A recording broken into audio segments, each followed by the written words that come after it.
Hello, you. Yes, you. This is Usayome Sale from Ways Primetime. Now, we appreciate your continued support for watching our content, following us across all our social media. But we've noticed, for those of you watching us on YouTube, 88.5% of you who watch our content aren't subscribed to our channel. Why?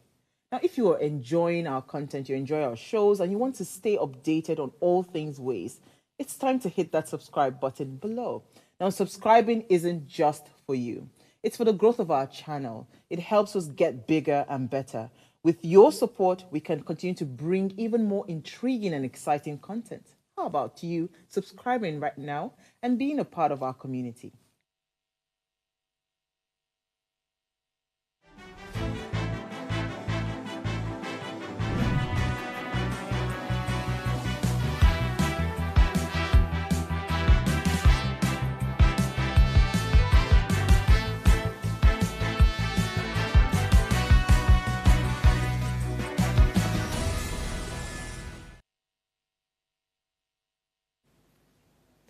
If you talk to a man in a language that he understands, that goes to his head.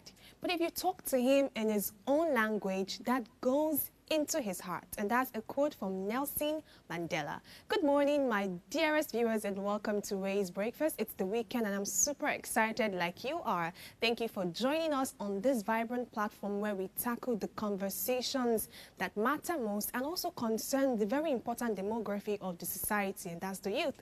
So get your seatbelt ready for an awesome ride. I'm Oluwatobi, your pilot for today.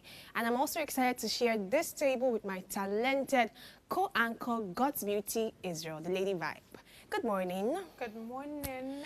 Oh, it's Friday. Thank you for asking. I'm fine. I've been a bit stressed this week. I don't know why, but I think it's one of those, times in our life. But apart from that, I'm glad to be here. It's Friday, and I like this topic especially. Would have gone for something else, but owing to the fact that, we're celebrating the International Mother Tongue Day and how that languages matter, it really resonated with me, even though I'm guilty on several ways. A lot of us are actually. We're all guilty, especially young people. So I think this is a topic that is relevant to this period, to this time, and to the younger generation. So I want to speak Igbo to you now.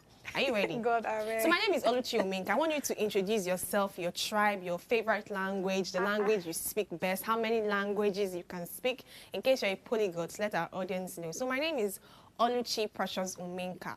From my name, you can already tell I'm an Igbo girl. I'm from Abia State in Nigeria, Arochukwu local government, and I speak Igbo fairly actually. I'm not going to form here. I speak Igbo fairly. I speak English quite fairly, I guess, and then Pidgin language. I speak Pidgin a whole lot with my girl. Well. If I'm with my people, it's Pidgin. There was a time I was even typing. I was chatting with a friend and she said, you are so used to speaking Pidgin. Hope you will not say this when you are on air or in very formal environment. I said, I know how to switch. I just enjoy speaking Pidgin as well. Right. So that's me. God's Beauty. How many languages can you speak? So my name is God's Beauty Israel Tobechukwu, and that already shows that I'm an Igbo girl from Imo State, right? I speak Igbo fairly. Put it there, because I remember one time on this show, our Igbo was not Igboing. But go ahead. But I think I have an excuse for mine, but let's pass that. Okay. So I speak Igbo fairly. I speak Yoruba fairly. I speak Hausa below fairly. Hey, Yoruba fairly. That's nice. Yes, that's yes, nice. yeah. Then what else? I think that's cool. What's your favorite language? My favorite language? I think it has to be... Which language takes you, like, when you hear them speak it, you're like, this is amazing. I think that would be Yoruba. Why? Because of the exclamation. Like, you need to see them when they are actually speaking it. Kini, kini mo sofun, emi, kai. There's this sweet thing that comes. Oh my God. If you watch a typical Yoruba person when they speak, you are just going to love it. And I think that's one thing with language and different, languages across the world, most especially in Nigeria. We don't just speak words to communicate and let you know this is what we want. There are emotions that goes into it. And that's why there are different, words like kai or It's not really a language, but that I means think the something. time for the Igbo. It means something, and you know, even the expression. So language is a very beautiful thing, and I'm glad that we're discussing it today. All right, to our dearest viewers, thank you for joining us again. We're going to take this short break now, and we are going to be reflecting on significant events that have shaped our world. Today, we're highlighting two fascinating milestones as usual. So please stay with us. We'll be right back after Today in History.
Welcome back, viewers, and thank you for sticking with us. Remember, you're the main ingredient in this conversation. I would love to hear your thoughts on our topic today and even our newspaper reviews. Our phone lines are open. Please call us on 07025007749 or 07014242420.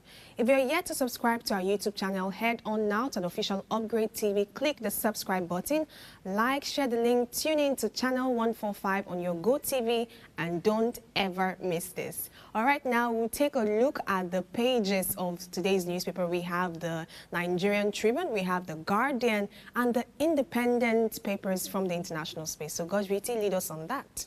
All right, straight into the international space, we have the independent paper. Top banner I see, ex-Spain football boss guilty of sexual assault for World Cup kiss. Under the personal advice column, we have, Dear Vix, please help me. I'm single at the age of 40 and feel like an old hag.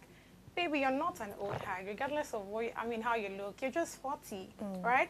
All right, the the main story first, we have bully boy Trump tries to gag Zelensky, tone it down, take my deal. Yesterday, what was on the newspaper was Trump, calling Zelensky a dictator. And now there's just a lot to it, and we'll talk about it later. But let me quickly go straight to the last headline, which is horror as Hamas parades coffins of Israel hostages. I actually find this to be very dicey because at one point you say you want peace and you want us to negotiate and all of that. And the other thing, you're going around with, with the coffees of, Israelis that are dead from the Hamas. I actually consider that to be very wrong because there's this, they've been clamorizing about, they want peace and they don't want war anymore. There was even a time when Trump said he wanted to take over them and all of that, they were a bit of, struggling and all that. They wanted to stay on their own and they can be able to do it themselves and all. And now tell me why you're carrying the dead bodies of the Israeli hostages that were with you. Tell me why you're carrying it around. And you know that, of course, the Israelis will find this very offensive. Yeah, very offensive and disrespectful. What, exactly. So I really don't know why. After this now, you now still hear them say, oh, we want peace and we want us to negotiate. I actually consider that to be very wrong, like I said. But the one I want to quickly talk on says, bully boy Trump tries to gag Zelensky, tone it down, take my deal. Now, according to the article, Trump has allegedly pressured the Ukrainian president, that's Zelensky, to tone it down, his public criticism of him. Now, this means Trump does not want Zelensky to speak negatively about him, particularly regarding Trump's past statements and actions related to the Russia-Ukraine war. We already know that there is this support system from the United States to the Ukrainians, right? Well, now, so you know how Trump is. Trump is more for Putin than even Zelensky. Now he has come out to tell, what's his name, Zelensky, that, okay, I see the things you say. Even, I mean, I feel like there's nothing wrong with what Zelensky is saying.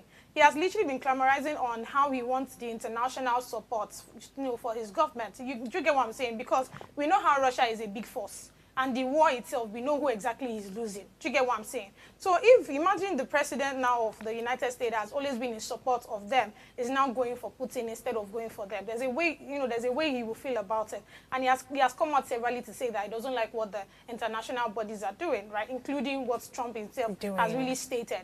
Now, Trump has come out to say that, okay, first of all, I want you to stop saying negative things about me. Like I said, I really don't say anything negative about him because it's exactly what Trump is doing that, Zelensky is saying. But that's one part. Now, secondly, Trump is saying that, okay, if you want us to also be assisting you, if you want, the United States to be supporting you in this war and all, now we want you to be giving us your mineral resources. Can you imagine? And that's why it was funny when yesterday, I mean, like, what's her name? When Okiki said, oh, you that is saying another person is a dictator, who are you then? What do we call you? Because you're calling another person exactly what you are. Do you get what I'm saying? Tell me why you're now coming to tell this guy that, oh, I mean, if you want us to now support you, say you don't do the whole negative thing. I didn't say anything. It's scratch your back. I scratch mine, exactly. Kind of because again, I mean, if you are a United States, citizen, I'm very sure anybody that sees this news will be happy that, oh, my president is fighting for me. He's doing everything possible to ensure that, we are okay. The United States, the income generated are, very like well spread and all of that, because like the United States right now, let me not say depend, right, but they literally collect like mineral resources from China, which they trade and all of these things. Now he wants more, and that's why he's coming to Zelensky to provide that. So he's not saying that, okay, if you want us to support you and give you this aid that generally you deserve, my just idea of the United States of America is that they are an opportunist. What's the word?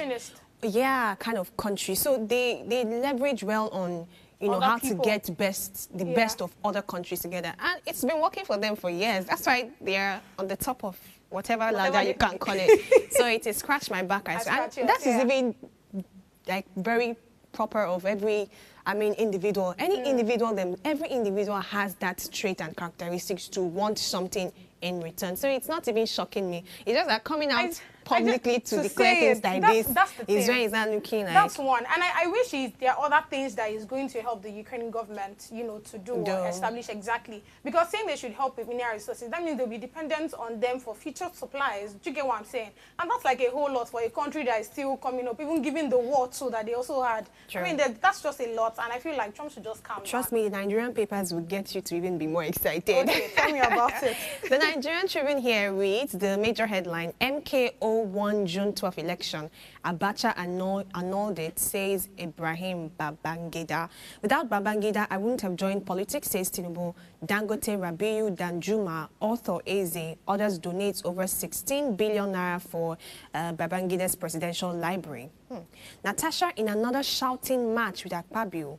NUT slams federal government over 12-year basic education program.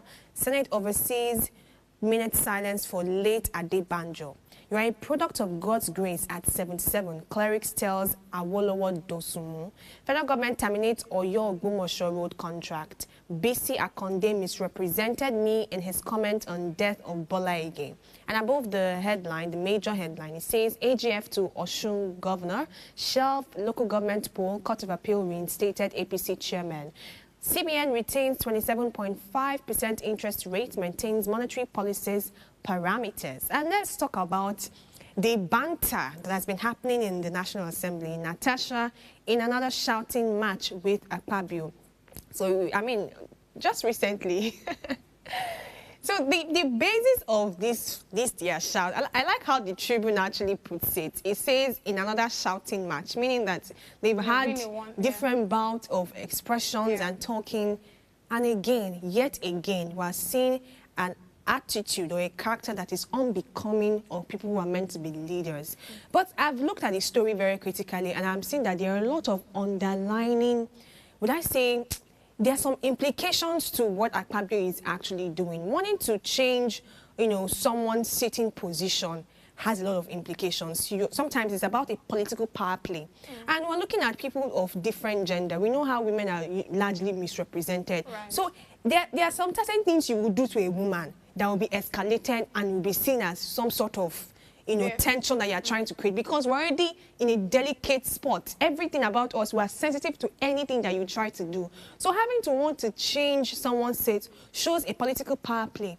It also shows an attempt to isolate or silence her, or even to make, because I think the places where they sit has some significance or some representation in that sense. So having to now come up and say, this your seat has to be changed, you should expect, if I was Natasha, I would also revolt. I would also question why you want to do this, right? But I think generally, both from the female and the male, it's unbecoming, and it's becoming a nuisance. In this space, in the National Assembly, we're seeing them over time exchanging words. If you watch this, look at the video right now, it doesn't even make sense. What is governance for? It's really looking like a reality TV show where you just need your popcorn to be watching the next hilarious thing that is going to happen. And it's really unbecoming. We're in a nation with a lot of crises, a lot of things on our neck, and you are arguing for sitting position, even though we know that there are some underlying implications to that. And Natasha is in her right in that sense to want to ask questions and revolt. But why is this a major thing? We've seen it over. In fact, there were some really disturbing videos I used to watch before of, some of these leaders, in quotes, climbing over fences, fighting. I'm like, really? When we have pressing matters, our leaders are doing this. It's really unbecoming. And if this can happen in the highest of authorities that we call it, what do you not think will happen? The lawmakers in center. Honestly. I don't know. I think when I was checking this online, somebody said, is it safe to say that probably have a problem with women? I'm not talking this thing, you guys. I didn't say it, but I don't know, because for every time there's a conversation around Akpabio, it's something relating to a woman. And this is not the first time that is having issues with a woman. I think there was a time when Natasha drew out a bill or something concerning women representation or something. They had an issue with it. Like, it's always having an issue with, and it's something just relating to women and the fight for them to be represented and also. Yeah, that's the way to look at the fight. The fight is not something to adore or be happy about, even to be proud to have it in the newspaper where other international bodies will be reading and be looking at us as unserious people. That's what I'm saying. That the connotation of what's happening is really what's disturbing. Just imagine. A lot of power resistance and everything. But at least reality TV show, get excited, get your popcorn, and watch what's going to happen next. The Guardian newspaper has interesting stories as well, repeating the same things from the Tribune. The IBB admitting Abiola won June 12, 1993 elections, and he regrets the annulment. I'll take the full story later.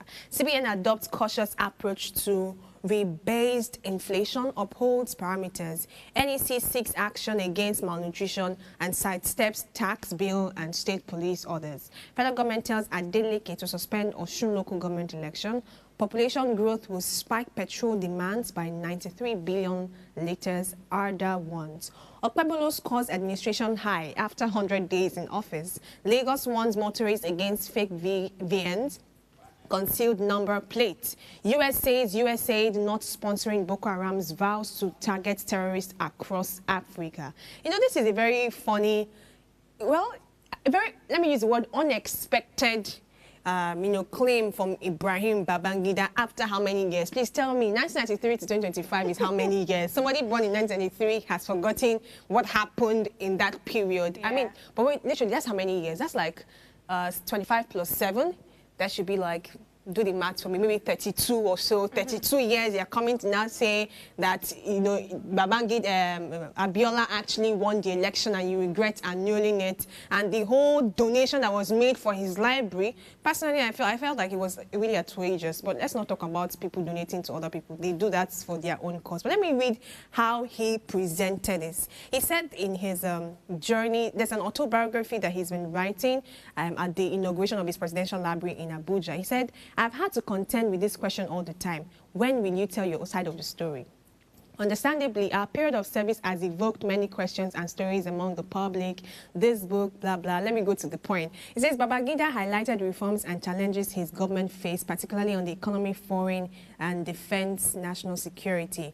I'm trying to get to that point. Okay, yes, he acknowledged the significance of the June 12th election, widely regarded as Nigeria's freest and fairest at the time. He says the accident of history is most regrettable and the nation is entitled to expect my expression of regret. He says, as the leader of the military administration, I accept full responsibility for all decisions taken under my watch, and June 12th happened under my watch. Mistakes, oversight, missteps happen in quick succession, but as I state in my book, In All Matters, we acted in the supreme national interest so that Nigeria could survive. I was looking at this news and I'm saying, oh yeah, this is so true. This happens real life, where some certain truth will be buried, but eventually it will now resurface 40, 30, 50 years later. But the point is, to what end? Of what benefit is it now? It has happened now. Then people lost their lives. Somebody died, right? The first and first election, people's choices were not respected in that sense. And a lot of things happened. Now you're coming 35, 32 years later to say you regretted such action. Even though it seems like a noble cause to want to express, you know, to be accountable and show responsibility, it really doesn't hold water anymore. And it shows that there are so many stories like that, so many things that have happened in politics, in general spaces, even in our personal lives, that we think that maybe it's when I say the truth, later on I will count. But let every moment count. Every time that you're in power, know that time and opportunities are privileges. You will never get such opportunity again.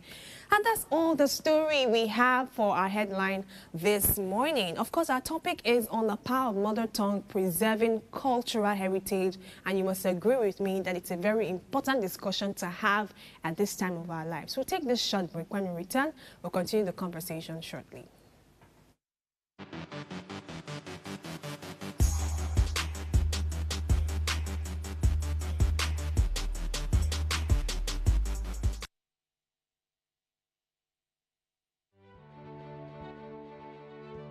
Nigeria, by extension Africa, battles a growing youthful population, and with little or no meaningful engagement, lives a ticking time bomb on our hands.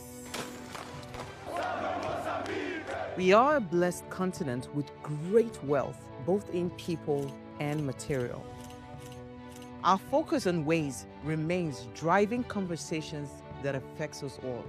Topics in the news, social concerns, politics, leadership, governance, empowerment, resource management, conflict management, finance, SME sustainability, technological innovation, food security, health, education, brain drain, our well-being, citizenship, and much more. Our goal is to continuously drive these conversations, keep them burning at the table to effect a positive change both for our nation and continent. Ways, what are you saying, has a secret ingredient that completes the conversation every single episode, and that ingredient is you. Our past conversations shaped our yesterday. To shape our tomorrow, we must keep talking. So, I want to hear you. Be a part of our live conversations Mondays through Fridays. And let's all have our say.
Welcome back, viewers, to our special Friday segment. Today we're discussing something quite light but very important: the power of mother tongue, preserving cultural heritage for future generations.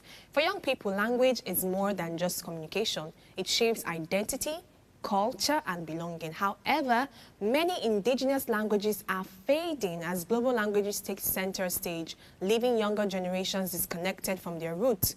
This loss affects not only cultural identity, but also education and national development. And today on the show, we explore why preserving our mother tongue matters, how it impacts young people, and what can be done to keep our native languages alive. Of course, I'll be having this discussion with my one name in the house. You see what I did there?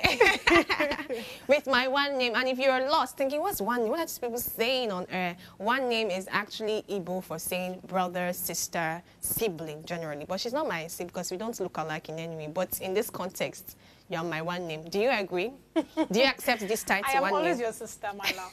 Now, so after the show now, she will hold me. Above. Anyways, so firstly, I want to ask, why do people call it mother tongue and not father tongue? Mother stranger. It didn't make so random. It just came to my head as I was reading through the background intro. I'm like, mother tongue. That's true. Why is it not father tongue or parent tongue? Why mother? I don't know. I mean, I feel like it's just like the way we also call like the Nigeria, we call her like her And exactly. she, because So you know the woman I is think meant to birth things. Interesting. But let's talk about this topic very critically. First, I want to ask. You know, we're talking to youth. We are young people ourselves, and we want to address certain challenges and things that concerns young ones. And we must agree that at this time of our lives, in this period, in this generation, as people would call it, it seems as though young people are losing touch with their mother tongue. And it seems like, okay, let me not even drag the matter too far. Let's take it gradually and then we'll build on it. Why do you think this has happened at this point? Because if we go down memory lane, history lane, I mean, growing up, maybe when I was quite younger, or even watching, you know, some older films that tell Nigerian stories, you see where people are 3, 4, 5 young people are speaking their languages. They're speaking Yoruba so fluently. They're speaking, in fact, there's no English in the house. But right now, we're seeing people that have been bearing their indigenous name. I just put on my status now. Right. I said, your name is Ifeanyi Ogedegbe, and you can't speak Igbo or Yoruba. Really, how did we get to that point? So it's a trend. It's something we see amongst young people, how they are losing the touch of that indigeneity in them. So what do you think is the major cause of it? I think there are so many factors actually. So I think I will start from my own personal experience. Please, right? go ahead. Now in the house, my dad especially, it felt like it was important that we learn how to speak English more than having to, you know, speak our native language, because as at that time, so let's say he had a background where he speaks his native language and all of that, but he wasn't able to speak English properly, and because of that, he could not communicate properly, he could not do business well. He was one of those persons that was duped a lot of naira because he didn't exactly. So so he had to, I mean, go to school, study, and now he saw the importance of, you know, having to understand English, you know, and be able to communicate with every other person across the world. Because I mean, he was able to learn and travel, you know, to all, I mean, around the world now, right? Now, because of that background that he had, he felt it was important for us to learn how to speak instead of just narrowing it down to your native language. So I remember when we were like a bit more grown, and I remember people coming to the house and they tried to speak like more like our siblings, my dad's brothers and all of that. And they tried to speak, and we can't, you know, speak very well, very fluently like the way we'll speak English. There's always this problem of, one takiri, like what are you teaching these children, right? I mean, it was like a problem, and for every time that they talk about him, I just leave the space so that because literally he was his idea, right? So he should be the one to speak to his people. So I remember him saying that no, it was important that, you know, for me to teach them how to speak English, for them to be able to communicate, and I mean, and just things like that. So you see, one of the reasons is, you know, because of probably your parents' background. Yeah, because I mean, when they have that kind of issue, they would see that. It's just like, let me give another example. It's just like where your parents probably saw the importance. You know, during their time, it was then that being a doctor, being a lawyer, being a this, being a that was very, I want to be mama lawyer. They saw like it was very important to them. Exactly. Yeah. So anytime they give birth, there's always this, and you, now doctor, you go be. Do you understand? So that was I used to say this many times that it's just the last born in our house that is fulfilling my father's dream. My father wanted me to be a lawyer. I'm not doing anything related to law. The other one wanted to be an engineer. He did, but he has transited to something else. The last one is the one following his medical dream. So our parents are so sorry for not following your dreams. Go ahead. So yeah, so that's one of the issue. Then I think secondly, okay, then I think I'll talk about the community I was raised, right? Yeah. So back in Aigbogun, when you see other persons, like the people there, I'm so sorry, I don't know if I should, give this example, but like, if for every time you speak to people, there's this, they can't, speak very well. There's this way they speak to you. So, I mean, because of that as well, my dad felt like it was important that you know how to speak this. Because you see Pidgin English was actually prohibited in the house. Okay. You are not allowed to speak Pidgin. I think I started speaking Pidgin when I was in secondary school. Mm-hmm. Yes. My junior sister still has a struggle with speaking Pidgin, actually. You know, sweet like that. Yeah, exactly. So she still has a struggle speaking Pidgin. So because it was something that you're not allowed to do in the house. You can go and do it in the school. My daddy should not hear it. Okay. Papa should not know that you can speak Pidgin. Do you understand? But like in the community we are in, that was what everybody was speaking. Even like I know places I'll go to in Aigbogun and they'll actually see me as this superstar because of, according to them, I speak very well. My intonation, the way like the English, the way the words comes out fluently, they're like, nah, this one going. Do you understand? Okay. So like, that was also like part of the reasons why my daddy felt like it was important that you know how to speak. Because if you don't know how to speak, where would your native language take you to? So the focus firstly was on speaking speaking English. Yes, not necessarily your indigenous language. Yes, because they felt like where would that native language take you to? That's where the question is. Where would your native language take you to? Do you understand? I mean, there are even other examples I would give, because if you see other people like my age mates, right, that know how to speak this Yoruba very well, most of them, I mean, I'm telling you, these are like examples other people would give. At the end of the day, you see that they are probably, drawn to certain kind of things. They don't have certain opportunities that somebody that is speaking very well has. Do you understand? And that's because they are limited to having to communicate properly in the normal formal language that Nigeria accepts. Yeah. Do you understand? So that's also one of the problems why when certain parents see what's going on, they say, no, I don't want my child to come and be learning all the unity, because where will it take you to?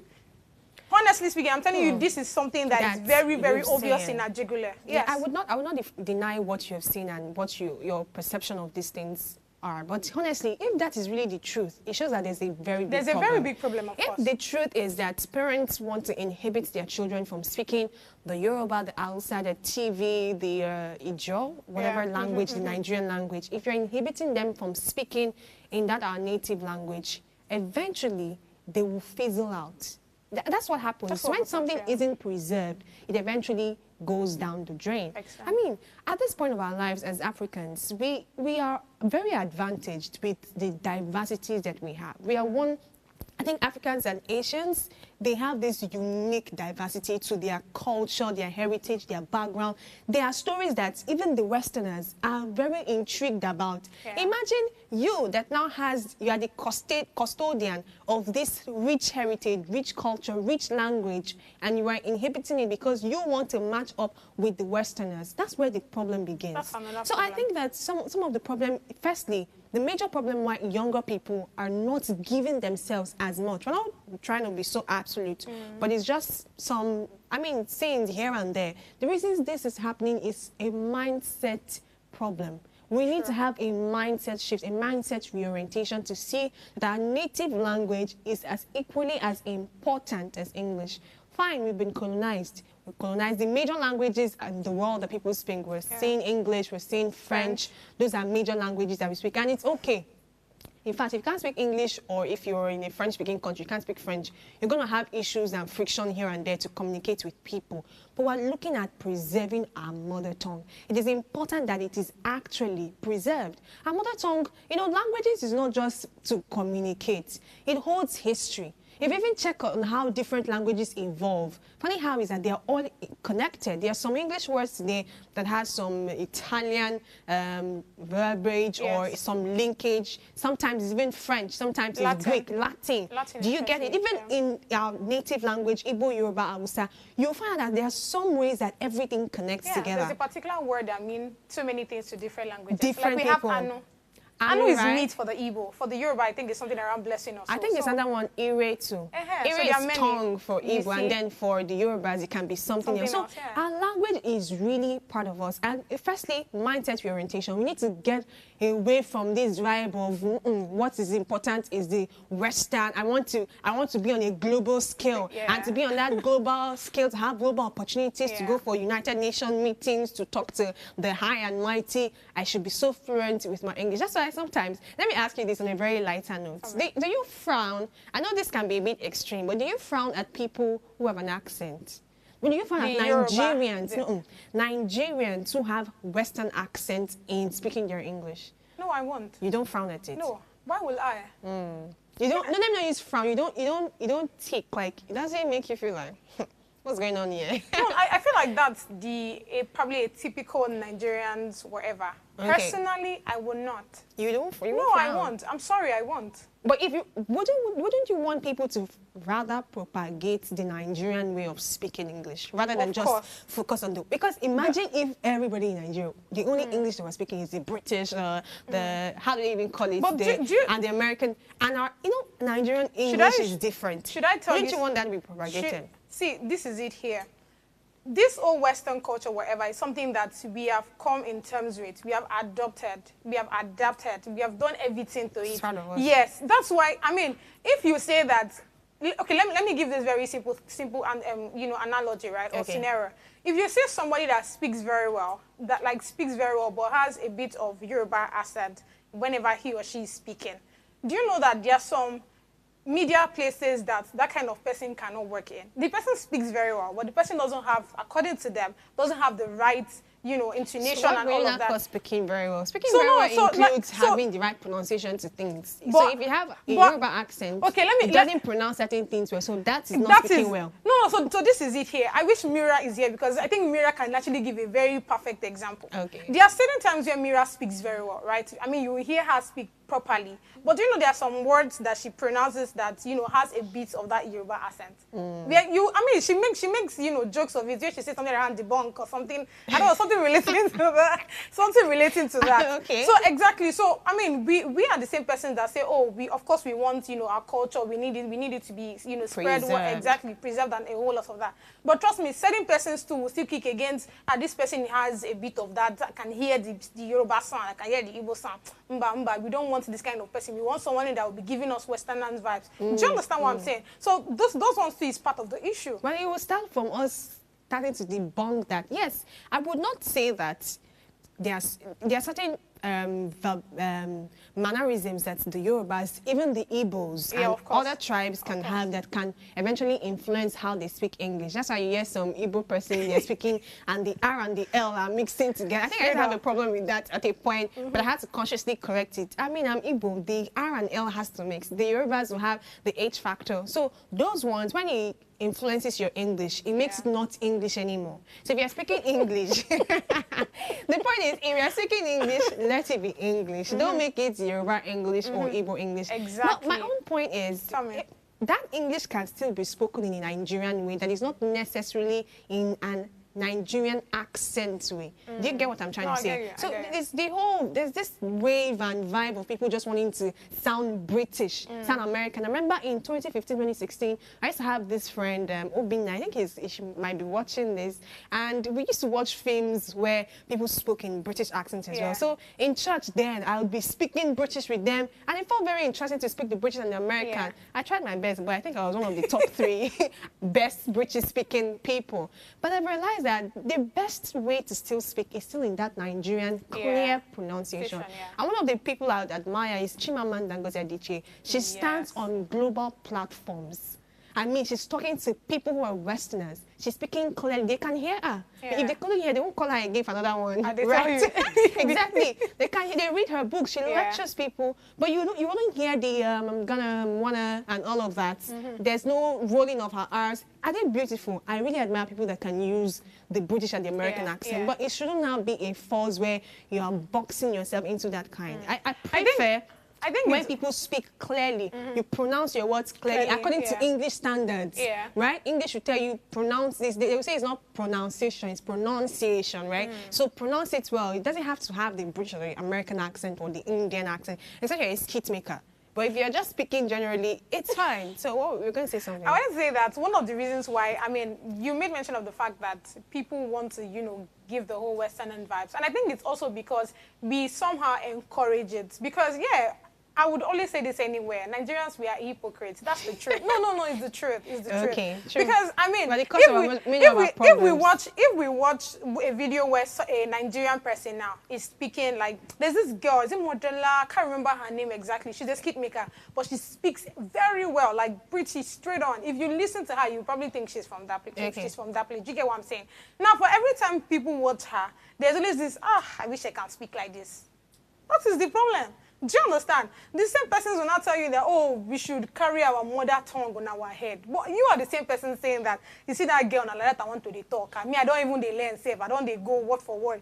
I mean, that's it. So it's just like, you know, we are going around in circle. Yes. Until we all come, and that's why I would agree with you on the whole mindset thing. Yeah. Until we all agree that, okay, this is a fantastic idea. We love it if people, you know, speak like Westerners and all. It's beautiful. But I think it's important for us to, you know, retain our Nigerian English. Very important to maintain our Nigerian English. And beyond the Nigerian English self, the Nigerian languages. Yeah. We have, it's so sad that maybe it's getting better. I don't even know how to really place where to place it on the scale. But it's not making sense when you see in hostel. I mean, I always like to use hostel example because I've stayed with young people for months, so I can tell you the behavioral patterns of young people and the things that are obtainable. But maybe I would say for the Yorubas, it's better in this place. Maybe because I'm in the West, I'm staying in Lagos. I've stayed with people and some of my roommates, they're just speaking Yoruba to themselves, and it's quite admirable. But I hardly find people, and this is a call to Igbo-speaking youth. I hardly find them having, conversations in the Igbo language. Maybe the Hausa, you will find them having that because they are always together. But there are other tribes that, have you ever heard two Edo youth-speaking people talking together, or maybe one language in the south? No, I think it's because you are in the Yoruba land. I think it's because you're in the Yoruba land. Maybe. That's why, So maybe if we go to other states, it's possible that we'll meet, you know, other people from that state speak their language. But that's true. But at the end of the day, we need to really propagate this. And one way I think that this propagation can happen, you also tell me some other opinions that you have, is firstly from the home. We started saying from the home, but I have to look at it this way. I'm imagining raising my children. I look at it this way. That sounded like a very evil girl, right? I'm imagining raising my children, and I'm wondering, what exactly would I teach them? Is it English or Igbo? But thank God we have YouTube these days that can show you that can tell you how to pronounce certain words in Igbo. But parents need to start being bold enough, like very bold enough to teach their children their native tongue from childhood, from when they're still toddlers, when they can start speaking, start letting them know the alphabet, something. Because there are some people that are even trying to speak the language today. You'll notice that, like us on this table, we can speak Igbo fairly. We're saying fairly. Why is it not excellent? But we can speak English excellent in that sense. I mean, we're talking in English now. But when it comes to your mother language, it's fairly. It's a disgrace. A very big disgrace. We'll be coming down. No, I'm pained. it's not nice at all. It really doesn't speak well of us. So parents and younger parents that are going to be parents one day, or younger people that are going to be parents one day, we have the responsibility to inculcate this at the very beginning of the child's development, how that they are used to verbiages. I thank God that, I think for my parents, they tried, but it was later on when we were not developing, when we were already in our teenage age, preteens. And by then, a lot of pidgin and English and Already inside. vernacular, as we call it, is already in my head. So Yeah. it will take a while for it to sit. But I might, that's why sometimes when people ask me, can you speak Igbo? I'll tell them, I can hear perfectly what you're saying. Yeah. I will try to respond, but it might not be as fluent as somebody in Abia State trying to speak to you right True, now. So I'd say the home has a role it has to Okay, play, yeah. and then also the school environment. I want us to take this short break, and when we return, we'll talk about the educational system and the role it actually plays in preserving our mother tongue. So please stay with us. We'll be right back shortly.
Welcome back, viewers. Thank you for sticking with us. We're still talking about, we're celebrating our mother tongue today, and we're talking about how we can preserve our mother tongue language. And I'm talking about this with my fellow Igbo sister, Gozriti. I wish that Okiki was here so we can have that Yoruba, vibe and her own view as well, but it's fine. Let's continue our conversation. So I was saying something about how the school can also play a role, because in every child's development, there are three things to look out for. Majorly, let me say two majorly, and that's the home and the school. They spend 70% of the society, yeah, they spend 70% of their time in school, at least, then 30% at home. So whatever training you start at home, it's expected that it should continue in the school environment. So I'm thinking, how can the school actually play their part to ensure that our mother tongue is preserved? Now, I know that in schools, we have different languages that are now inculcated. At least in University of Lagos, very amazingly, they have, well, I'll say they have a blend of foreign languages and the indigenous language. But again, the indigenous language in Nigeria is only centered on three: Igbo, Yoruba, Hausa. Why aren't you studying Edo language, TV language? Probably because it's the major, that's the thing. group. It's the major ethnic group, but there are other people in the school environment that are from minor ethnic groups, and we're talking about preserving these mother tongues for everyone. It's not a major, a minor thing. So I think we really need to firstly start having a robust appreciation of all the tribes. How many languages do we have in Nigeria? Over 250. Imagine. And the ones we always talk about is Igbo, Yoruba. I can't even mention all of them. I'll know TV, I'll know Idoma, which other one would Efik, right? And the Rivers language. We don't even know what they call the language. Probably the state will now use this. Look at me saying Rivers language. I'm sure they have a name they call it. So firstly, it starts with a wider appraisal of all the languages that we have. The Nigerian schools and institutions are trying their best. We see that blend. We see the Yoruba, the Igbo, and the Hausa. I'll say the primary and secondary school I attended, I mean, the proprietors really did a great job to have us learn Igbo, Yoruba, Hausa in school, and French. So there were major languages that we learned. That's why till date, I can call out some numbers in Hausa and in Yoruba as well. And all my Yoruba friends can do so in Igbo. We read comprehension passages in Yoruba, in Hausa, in Igbo, and French as well. Do you get it? But I mean, in some places you will see that they focus only on Yoruba, and in Western schools, Western schools, I mean schools in Lagos, the focus is what? Usually Yoruba, right? Yeah. Even for WAEC, I don't think there's an extension to do other languages as much. I think it's just Igbo and Depend Yoruba. on the location. I Sure, know there's yeah, a that's location true. thing that plays, but my own is, what if you start having a wider appraisal so that even people that are not Yoruba are not constrained to necessarily want to learn Yoruba, even if I'm in a Yoruba speaking state? Right? There are people who are Ijos, Efik in our classrooms, and they are not seeing they are not seeing courses that are even appreciating their language. They are not constrained to what? To either learn the Yoruba, the Igbo, or the Hausa. I know there are major ethnic groups, but there are other ethnic groups that need to start being appreciated. We're going to say something. Yeah, I think I actually agree with you 100%. And I feel like even when it comes to the teaching, like both in primary and secondary school, it has to be done effectively. Because I remember, first off, I didn't have like a good background knowledge in primary school about French or Igbo or Yoruba or any of those. It was when we get to secondary school. So when they brought it out in my head, I'm like, what the hell is Lundi? What the hell is Madi? What the hell? You get what I'm saying? So it was quite dicey for me. And I mean, the fact that most of the people like I already had, like most of my colleagues at that time, they already had like a background knowledge on all of these languages. So I feel like if it's something that if you want it to be in the educational system, which it already is, right? I feel like you start from like the primary school. You made mention of the teenage, like you already thought, but yes. I wasn't. So and I feel like most people are not as well. So it's important that we start from that level down to for those down that now want to take it very seriously in the university. True. But apart from the educational sector, I think also social media, given that I mean it's a space where everybody is in right now, right? There's something Amebo did. I don't know if you know Amebo, the person that does this small comedy skit that we used to watch, Take Bolo or Champion of Warri. Yeah, I remember. So there was something Amebo put out, very recently. I'm very sure many people must have seen that. It was on social media at some point.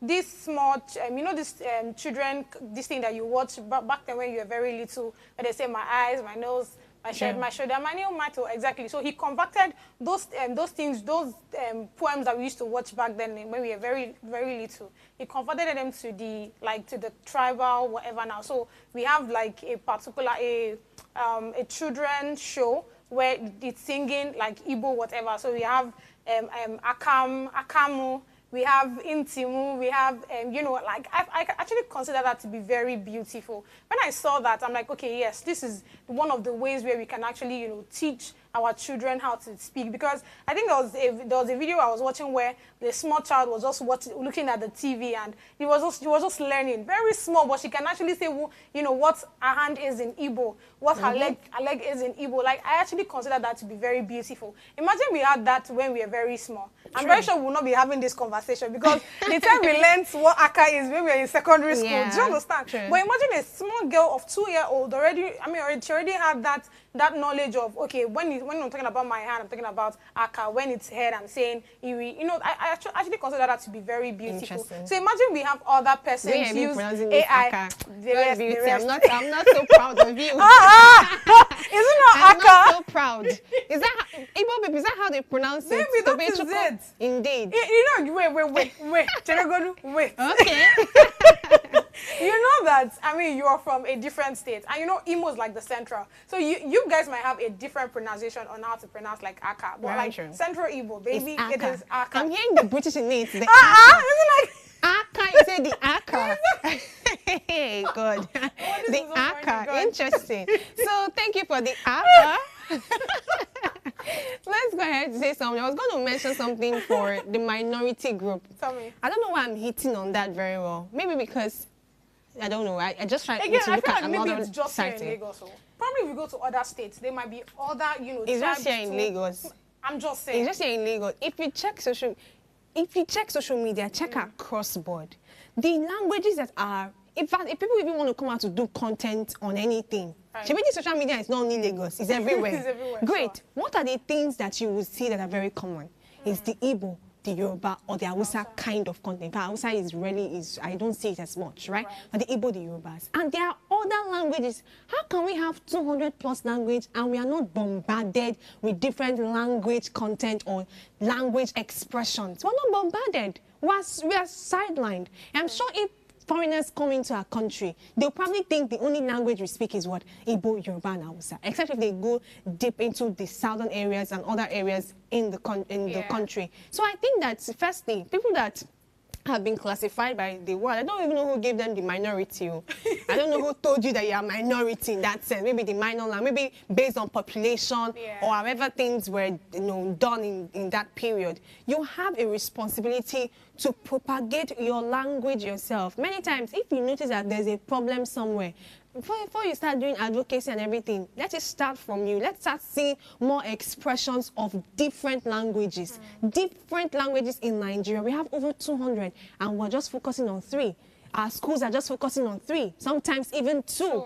We need to start having an implementation, regardless of the location. So whether it's a Western school or whatever, they should have I think it's going to be a lot, because if we have, such options, the teachers, exactly, the resources, where everybody already has that, I know they go. True. So imagine, how do they want to start teaching the children their Igbo, Yoruba, and the rest of the language? Absolutely true. That's like a problem. Absolutely true. So we have a responsibility to ensure that we take our languages very serious. I'll take it back to what I was saying initially, that our language, or languages generally, they're expression of a rich root.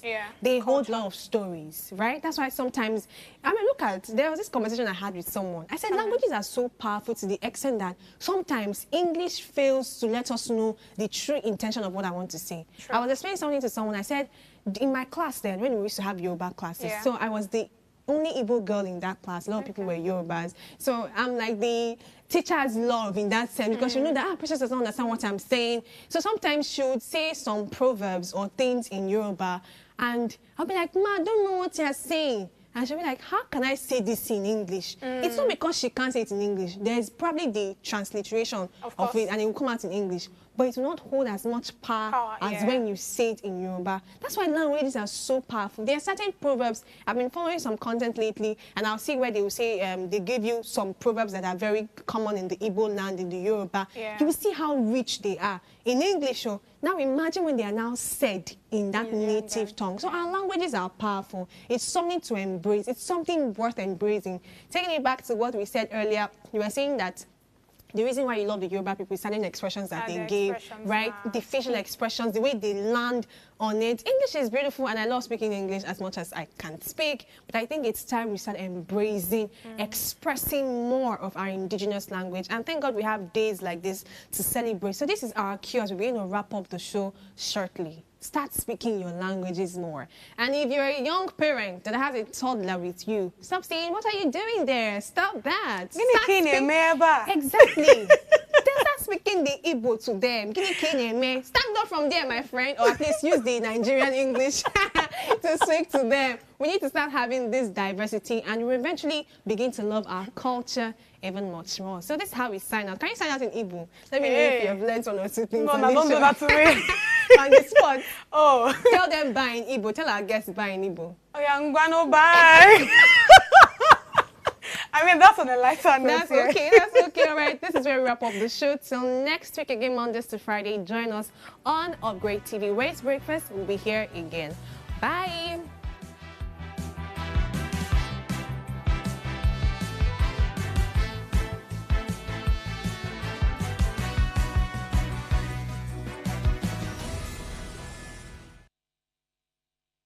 Hello, you. Yes, you. This is Oluwatobi Sale from Ways Prime Time. Now, we appreciate your continued support for watching our content, following us across all our social media. But we've noticed, for those of you watching us on YouTube, 88.5% of you who watch our content aren't subscribed to our channel. Why? Now, if you are enjoying our content, you enjoy our shows, and you want to stay updated on all things Ways, it's time to hit that subscribe button below. Now, subscribing isn't just for you. It's for the growth of our channel. It helps us get bigger and better. With your support, we can continue to bring even more intriguing and exciting content. How about you subscribing right now and being a part of our community?